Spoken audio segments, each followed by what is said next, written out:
একদিন বাঘমামা আর টুনি তাদের বাইকটি নিয়ে ঘুরতে বের হয়, কিন্তু হঠাৎ করে তাদের বাইকটি বন্ধ হয়ে যায়। আরে বাঘ মামা, তোমাকে কত করে বলেছিলাম তোমার এই ফুটো বাইকটা বাদ দিয়ে দাও।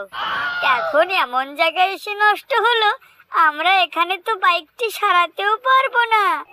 আমরা বাসায় কিভাবে যাব মামা? আরে তুই বকর বকর করিস না তো, তুই এক্ষুনি চুপ কর। মাথা কিন্তু ফুলই গরম। যদি এখন চুপ না করিস, কিছু না কিছু কিন্তু ঘটে যেতে পারে।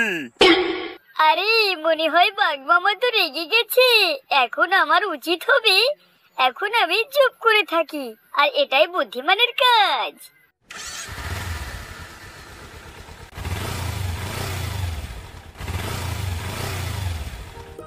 এরপর কিছুক্ষণ পরে বাঘমামার বাইকটি একবার স্টার্ট নেয় আর একবার বন্ধ হয়ে যায়। আর ওই পথ দিয়ে মিসকে শিয়াল আসছিল।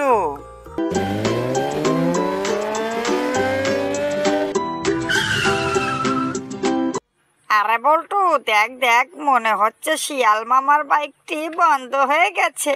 মামার বাইকটি মনে হয় স্টার্টই হচ্ছে না। চল তো গিয়ে দেখি মামার বাইকে কি হয়েছে। আরে বাঘ মামা, তোমার গাড়িতে কি হয়েছে? স্টার্ট নিচ্ছে না নাকি? আরে বুঝতেই যখন পেরেছো তাহলে শুনছো কেন, বোকা কোথাকার? আরে বল্টু, ওই দেখ, বোবার মুখে বুলি ফুটেছে। আরে তোদের বাইকের তো ডেট শেষ, তোরা ভাঙাড়ির দোকানে বিক্রি করে পাপড় কিনে খা। টাটা বাই বাই বাঘ মামা। দুষ্টু শিয়ালগুলো বাঘমামার সাথে আর কি মেরে সেখান থেকে চলে যায়। আরে মামা, দেখলে দেখলে ওই শিয়ালটার কি সাহস, আপনাকে অপমান করে চলে গেল। তাড়াতাড়ি আপনার গাড়ি স্টার্ট করুন, আমরা ওর গাড়িটি ওভারটেক করে ওকে বুঝিয়ে দিব যে আমরাও ওদের আগে উঠতে পারি। আরে হ্যাঁ, আমি এই বাইকটি নিয়ে ওদের হারিয়ে দিব। আরে মামা, অনেক কথা হয়ে যাচ্ছে, তাড়াতাড়ি তুমি বাইকটি স্টার্ট দাও তো।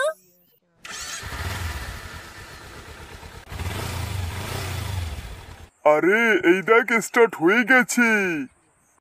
তাহলে আর দেরি কেন মামা, লেটস গো, চলো চলো, ওরা তো অনেক আগে চলে গেছে।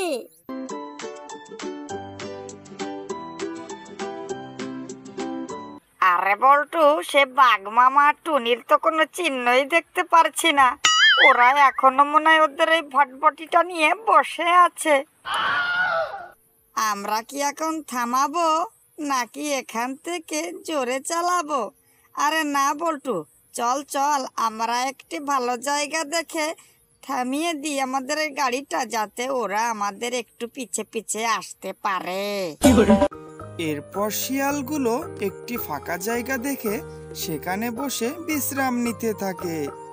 এরপর সেখানে বাঘমামা আর টুনি চলে আসে। Tata bye bye. আরে পল্টু, এই অপমান কি সহ্য করা যায়? ওরা আমাদের নাকি হারিয়ে দিয়ে গেল। পল্টু, তাড়াতাড়ি তুই বাইকে উঠতো, আমরাও বাইক রেস করে ওদের ওভারটেক করে ওদের বুঝিয়ে দিই যে আমরা কত বড় শিয়ানা চালক।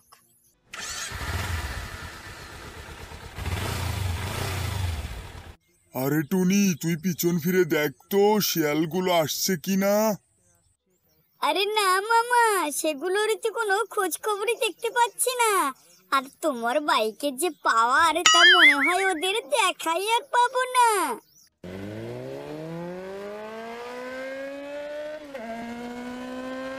আরে বল্টু, আমরা তো ওদের নাগালি ধরতে পারছি না। ওরা কত দূরে চলে গেল রে। শেষকালে মান সম্মানটুকু নিয়ে বাসায় ফিরতে পারবো তো? আরে বাঘ মামা, ওরা তো ওদের গাড়ির স্পিডটি বাড়িয়েছে। তুমিও আমাদের গাড়ির স্পিডটি দ্রুত বাড়াও, তা না হলে আমরা কিন্তু পেছনে পড়ে যেতে পারি। আরে বাবা রে, এত স্পিড বাড়াচ্ছি তারপরেও বাঘ মামার নাগালি পাচ্ছি না। কি করে যে এখন ওদের আগে উঠবো কিছুই টের পাচ্ছি না। মাথায় যা আসে না কেন, স্পিড আমাকে বাড়াতেই হবে।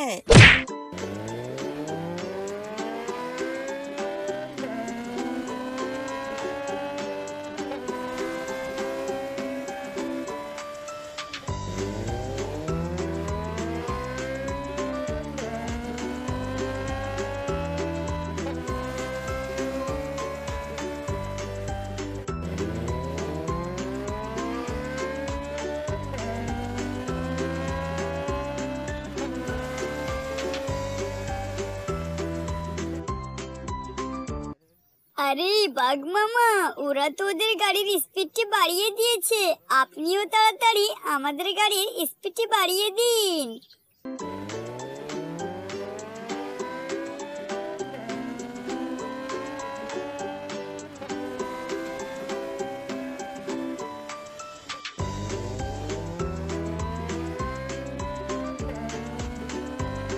আরে কোনো কিছুতেই তো পেরে উঠছি না বাঘ মামার সাথে।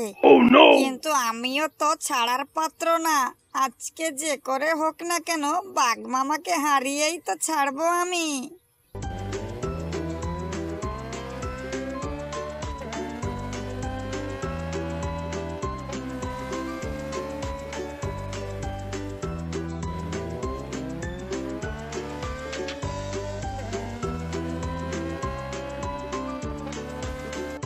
আরে বাবারে বল্টু, আমাদের গাড়ির সব যন্ত্রপাতি খুলে সব বাতাসের সাথে মিশে যাচ্ছে। তারপরেও যাই যাক, আমি কিন্তু গাড়ির স্পিড কমাবো না, কারণ এই রেসটা আমাদের জিততেই হবে। আরে বাঘ মামা, শিয়ালগুলোর গাড়ির সবকিছু তো খুলে খুলে পড়ে যাচ্ছে। আরে খুব ভালো হয়েছে, আমার সাথে পাঙ্গা নিলে যা হয় আর কি, খুব ভালো কাজ হয়েছে।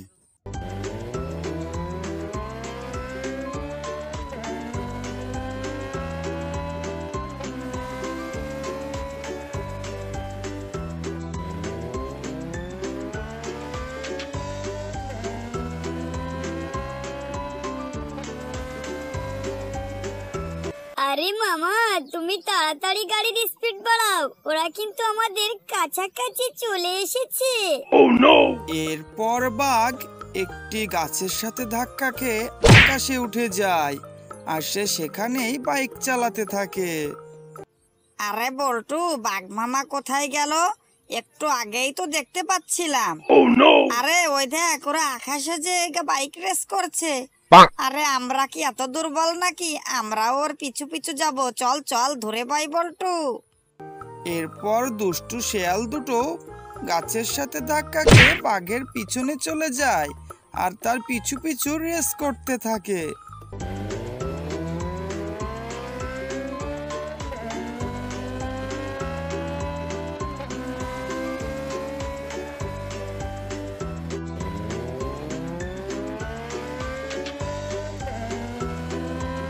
আরে বাঘ মামা, ব্যাটা দুটো তো আকাশেও চলে এসেছে। তুমি দ্রুত স্পিড বাড়াও মামা। আরে বল্টু, তুই ভালো করে ধরে বয়, আমি এখন আরো স্পিড বাড়াবো কিন্তু। আমাদের মান সম্মানের ব্যাপার বল্টু, কোনো মতেই আমরা হারতে জানিব না, আমরা পারবো না হারতে, ধরে বয়।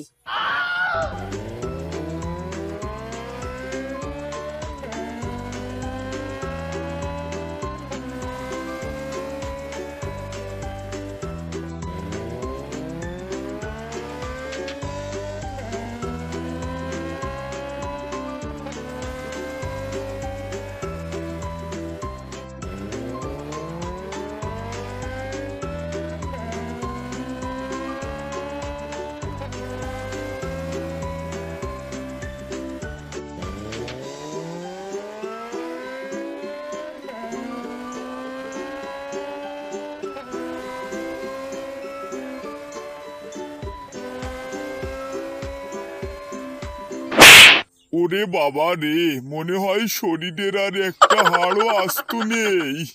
আরে বাঘ মামা, আমিও তো পাঠিয়ে গেছি। আরে বল্টু, তুই আমাকে দ্রুত তোল আর নিকটবর্তী হাসপাতালে নে, আমার কিন্তু আর হচ্ছে না। আমি মনে হয় এখানেই পটল তুলবো রে। আরে পল্টু, এখন মনে হচ্ছে রেসিং না করলেই ভালো হতো রে, তাহলে আমার এই অবস্থাটাও আর হতো না। অতি চালাকের যে গলায় দড়ি তা আজই বুঝলাম।